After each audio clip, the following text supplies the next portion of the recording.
En biohacking, la première étape, ce n'est pas un complément, ni une routine compliquée, c'est de savoir où tu en es vraiment. Et pour ça, rien ne vaut une bonne vieille prise de sang.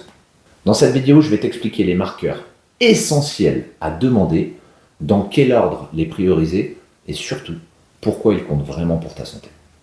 Avant de commencer, je te rappelle que le biohacking n'a de sens qu'à partir du moment où tu respectes les fondamentaux.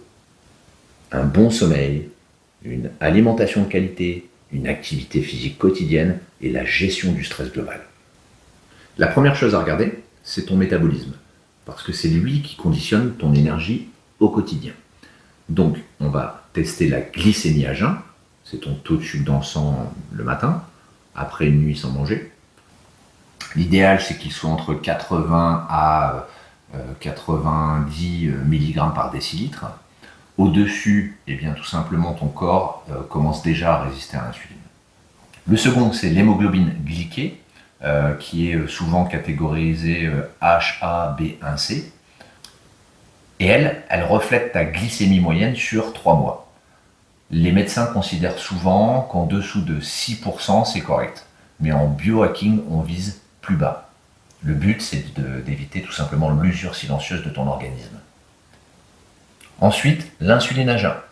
Elle permet tout simplement de savoir si ton corps a besoin de beaucoup ou de peu d'insuline pour gérer le sucre.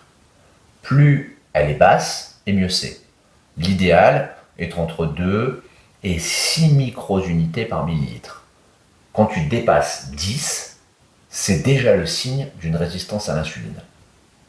Quand tu combines ces 3 données, glycémie, hémoglobine glyquée et insuline, on appelle ça l'indice HOMA. L'objectif, c'est qu'ils soient en dessous de 1,5. C'est l'un des meilleurs marqueurs pour savoir si ton corps gère bien l'énergie. Le deuxième grand pan à vérifier, c'est le cœur et l'inflammation. Le but, c'est de prévenir le risque qui est silencieux et regarder ce qui protège ton cœur et ton système vasculaire. On va travailler sur le profil lipidique complet, ça veut dire ton cholestérol total, ton HDL, ce qui est le bon cholestérol, ton LDL et tes triglycérides. Ce qui est le plus utile, c'est le ratio entre triglycérides et HDL. Idéalement, ce ratio doit être inférieur à 1,5. Je reviens sur ce que je te disais, le bon et le mauvais cholestérol, c'est bien plus compliqué que ça. Juste, on ne va pas développer dans cette vidéo. Concrètement, ça veut dire des triglycérides inférieurs à 100 mg par décilitre et un HDL supérieur à 50. Autre indicateur important pour l'inflammation dans ta prise de sang, ça va tout simplement être la CRP ultra sensible. Attention, pas la CRP ultra sensible.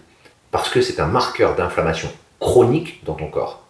Plus elle est basse, et mieux c'est, en dessous de 1 mg par litre, tu es dans une zone optimale.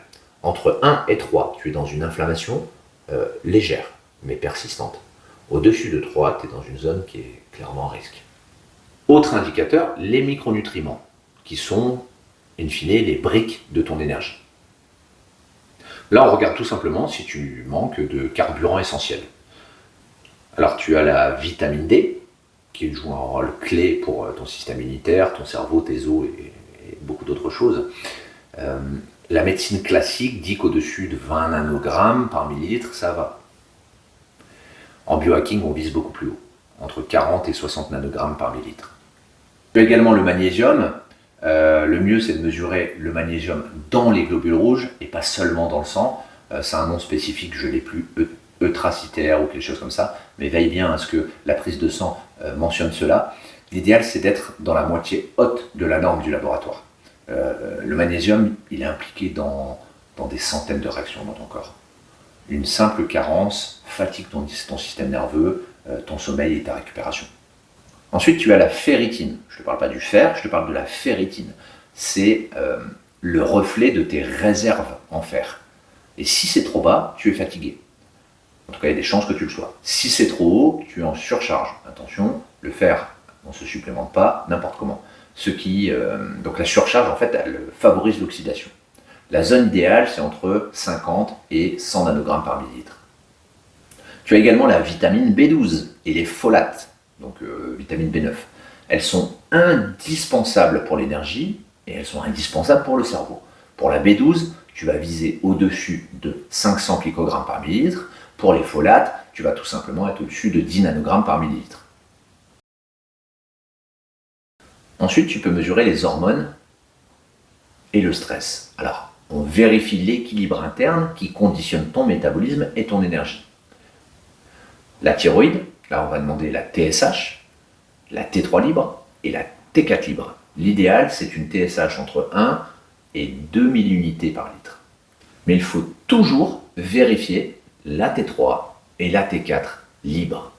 Pourquoi ? Parce que tu peux avoir une TSH normale, mais une thyroïde au ralenti. Le cortisol matinal, c'est l'hormone du stress. Il doit être élevé le matin pour te réveiller, puis baisser dans la journée. Si ton cortisol est trop bas au réveil, c'est un signe de fatigue surréalienne. S'il est trop haut, c'est un signe de stress chronique. L'hormone mâle par excellence, la testostérone, tu as la testostérone totale et la testostérone libre, d'accord ? Elle reflète ta vitalité, ta masse musculaire, ta motivation. Et c'est pas juste la quantité. Alors c'est là où je te dis fais attention, c'est pas juste la quantité qui compte, mais surtout celle qui est dite libre, ce qui est disponible en fait pour tes tissus. Et en complément, on fait aussi la SHBG, qui est une protéine qui régule la testostérone active. Là, on arrive encore plus spécifiquement dans du biohacking. Longévité et optimisation. Donc, on va aller plus loin que sur ces prises de sang standards. Il y a les marqueurs qui prédisent ton vieillissement et tes risques à long terme. Donc, le premier, c'est l'homocystéine. C'est un acide aminé.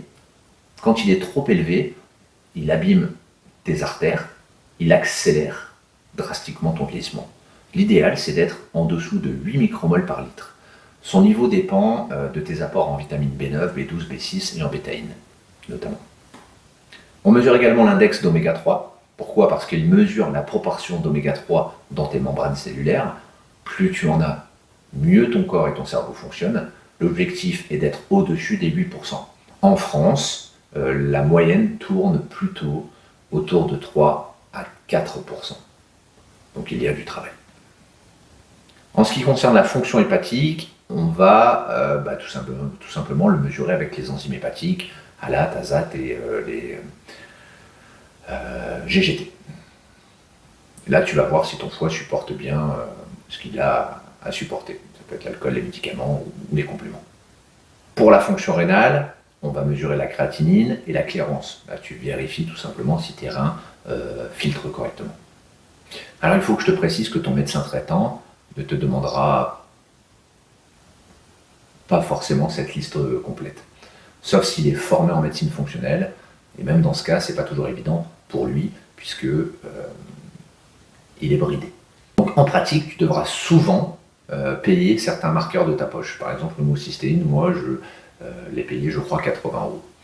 Mais investir 100 à 200 € dans une prise de sang complète, ça vaut largement le coup, car ça te donne une vraie carte de route de ta santé. Et pour en revenir à l'homocystéine, eh bien c'est là que je me suis aperçu que la mienne était au-delà de la norme. Donc, pas bon du tout. Donc, j'ai rectifié, j'ai mis en place ce que j'avais à mettre en place. La prochaine prise de sang me dira si je suis sur la bonne voie. Une prise de sang bien construite, c'est un tableau de bord. C'est la meilleure façon de mesurer où tu en es, d'identifier tes points faibles et de voir tes progrès au fil du temps. Si tu regardes cette vidéo, c'est que tu veux prendre soin de ta santé. Et tu le mérites. Et j'ai envie de dire que le plus beau cadeau que tu puisses faire, c'est de le faire avec tes proches et de partager tes connaissances avec eux. Mets-moi ton mail en commentaire si tu veux tout simplement recevoir la checklist en PDF. Tu auras les biomarqueurs et les valeurs optimales.